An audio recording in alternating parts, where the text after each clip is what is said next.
up, beautiful people? It's your girl, Akeisha Pinckney, back again with another video. So excited to have y'all here. It's story time. Got a lot to talk about.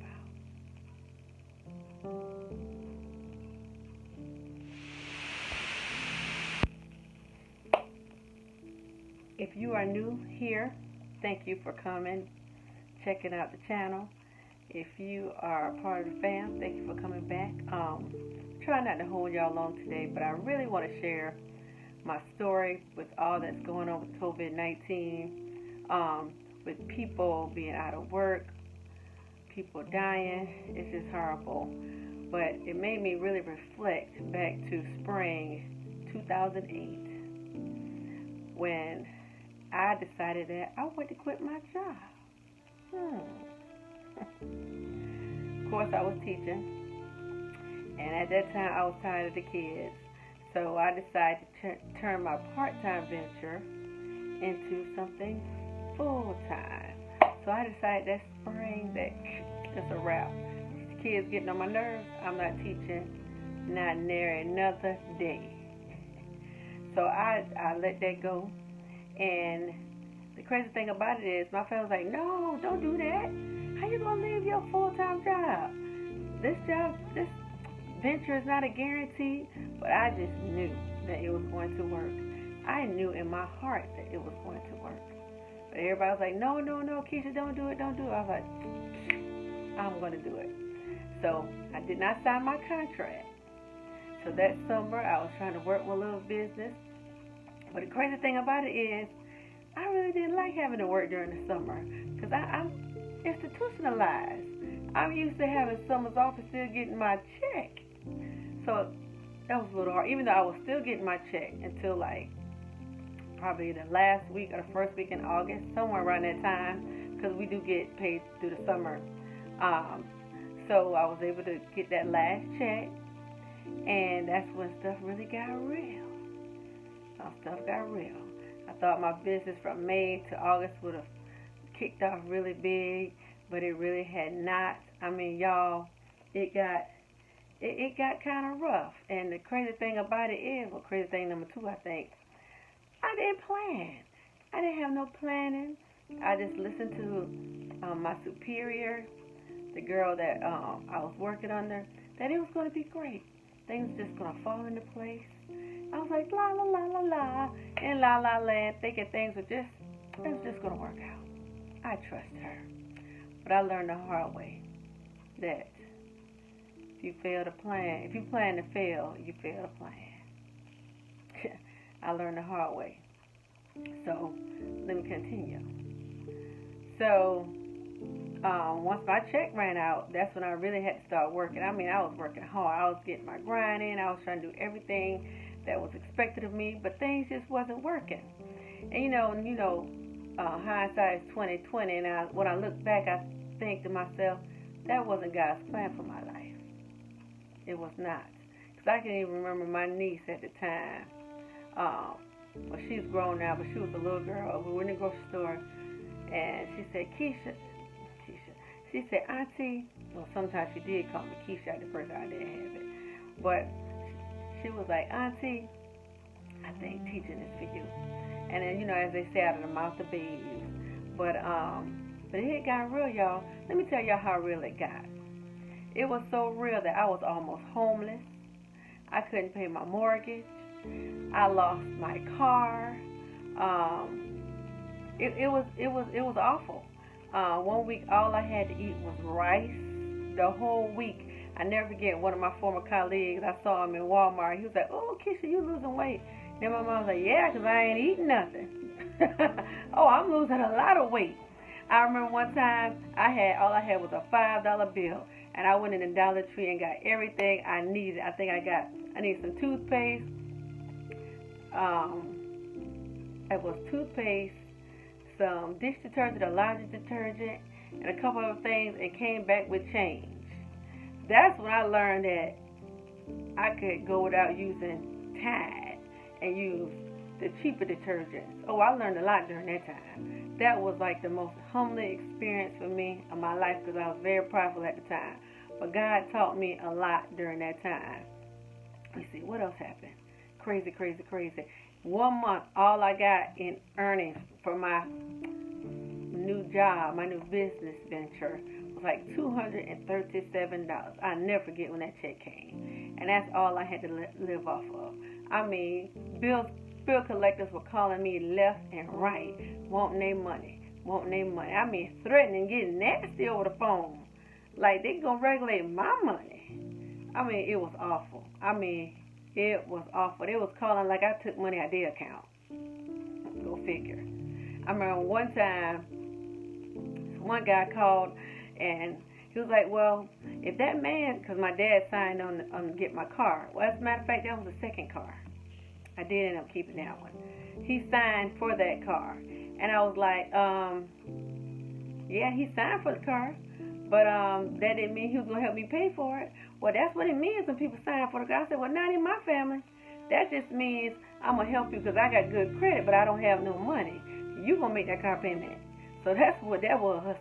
But when I was teaching, I was able to make the car payment. But, and I told him, you know what, sir, if you want this car, come on and get it.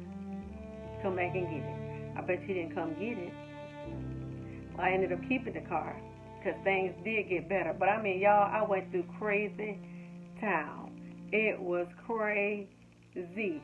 And that was spring 2008. So August came and, everybody going back to work teaching but me. I'm still trying to get my little job on. And then struggling, all those crazy things happening. And I remember my brother-in-law telling my sister, because we're neighbors, she said, well, if Keisha doing so good, why do people over there cutting her cable off? I laughed down, but I wasn't laughing then. Everybody thought everything was great. So I was going, right, everything's fabulous. Because in my mind, I really wanted my business to work. And I just knew if I kept on holding on, it would work. But when it hit me around October, November, maybe in October, November, when I went to an event. And one of the girls that was in the same business as she was telling how she had to do all these crazy things, and then now she lost her house and she's living in a hotel. I was like, what? You got to be kidding me.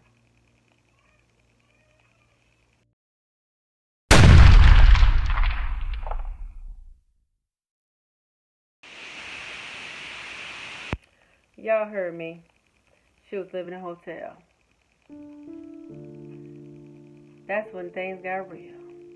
And then the higher up told me her experience. I'm like, why didn't you tell me this before I quit my job? That it was hard for you when you first started off independently. Why didn't you tell me that? Y'all, I went home. I started putting in applications like crazy. Cray. I reactivated all my accounts. Resumes, I pulled everything up. And I never forget. It was around Thanksgiving. And the school called me. And we'll say her name, the secretary's name is Miss Neisler. Miss Neisler called me. Hello, my sweet little Keisha Pinckney. I never forget. And that was like 2008. I never forget about her voice. Oh, my sweet little Keisha Pinckney. Can you come in for an interview? And y'all, it was Thanksgiving. It was like that Monday or Tuesday. I said, I'll come in tomorrow.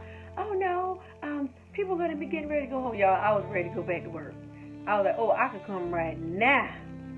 And I ended up coming that following Monday. But at the time, the principal did not have a full-time position, so she hired me on part-time. And I started part-time teaching like an enrichment class to like smart kids, writing class to help boost their scores or whatever. So I was like, okay, great. So I was teaching part-time. And that was at January 2009. I believe it was 2009. So I started doing that from like 8:30 to 12. But that still wasn't enough money. That was Monday through Friday. That still wasn't enough money. I wasn't under a contract or anything. So I started, that's when I learned how to hustle hard. I did that from like 9 to 12. Then I asked her, do you need any sub work? So I started subbing, and I knew based on how much money I needed to sub at least 3 days a week. So I did for like 12 to 3. Then I was like, oh no, I need a little bit more money. So then I started working on the weekends, third shift at a hotel. From Friday, I worked there Friday night from like 11 to 7, Saturday night from 11 to 7, and then Monday back to my regular job. So I remember when the guy hired me, we'll say his name is Dodge. When Dodge hired me, he was like, now I don't want you to work for 4 months and then quit. I'm saying in my mind, but that just might happen. So I did that for 4 months. So thank God the principal really appreciated my work and saw that I was a good teacher. She gave me a contract. Oh, and I forgot, I was still hustling some products on the side. So I would get off from teaching / subbing, and I'll call all my customers, like where they worked at, and I sent out this awesome flyer with this great sale, and I would meet them at their jobs. I told bring all your friends out. I had a big discount, and I would make like $200-300 a pop, just popping my trunk. Now I see why people do that. Popping that trunk can be very, very rewarding. I even took products to the yard sales and all kind of stuff, and I made that money. I mean, I learned how to hustle, no shame in my game, because it was trying to survive time. At the time, I didn't have kids, thank the Lord. I didn't have kids at the time, but I was in hustle mode. But you know what? God opened many doors for me during that time. I really learned to trust Him completely. I mean, with all my heart, y'all. I learned to trust Him with everything I had. And I knew that if I just did what He asked me to do, things would get on track. And doors just opened and boom, boom, boom, left and right. And I learned that business was not for me. Because if it were, it would have worked out. Now, granted, I made a lot of great friends during that venture. A lot of great friends that I still have today and love dearly.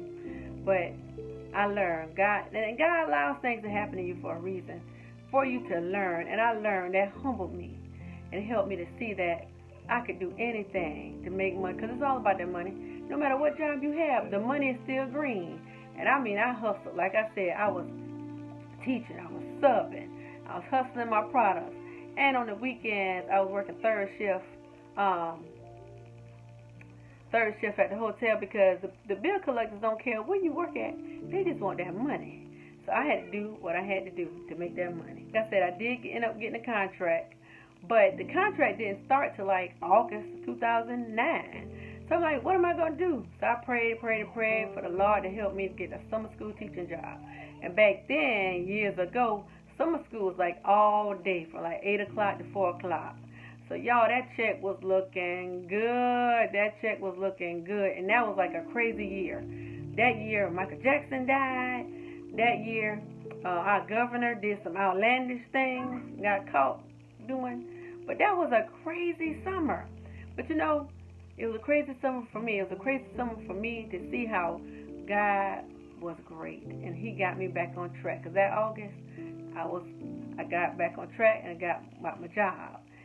I mean, I got back on track so much, y'all. I was able to get a luxury apartment, a brand new car, sign and drive. So you can't tell me what God can't do. They're my kids now. It's 2020, and your girl is back on top. So you can be too. You may struggle for a moment, because I know I did, but I knew in my heart God was going to help me get back on track, and He did. So that's what you need to do. Don't give up. Do what you got to do to take care of yourself and your family. But as long as it's something that's legal, something that's righteous, and it might be something that you don't want to do. Because at that time, I had degrees. I had this, I had that. And look at me, working third shift at a hotel.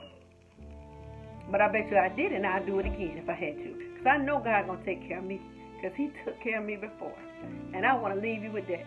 Do what you got to do, and don't worry about what other people have to say. If you have to take a job doing something you really don't want, or you feel as though that's not good enough for me, but that same job will give you the same green money that job that you had will give you.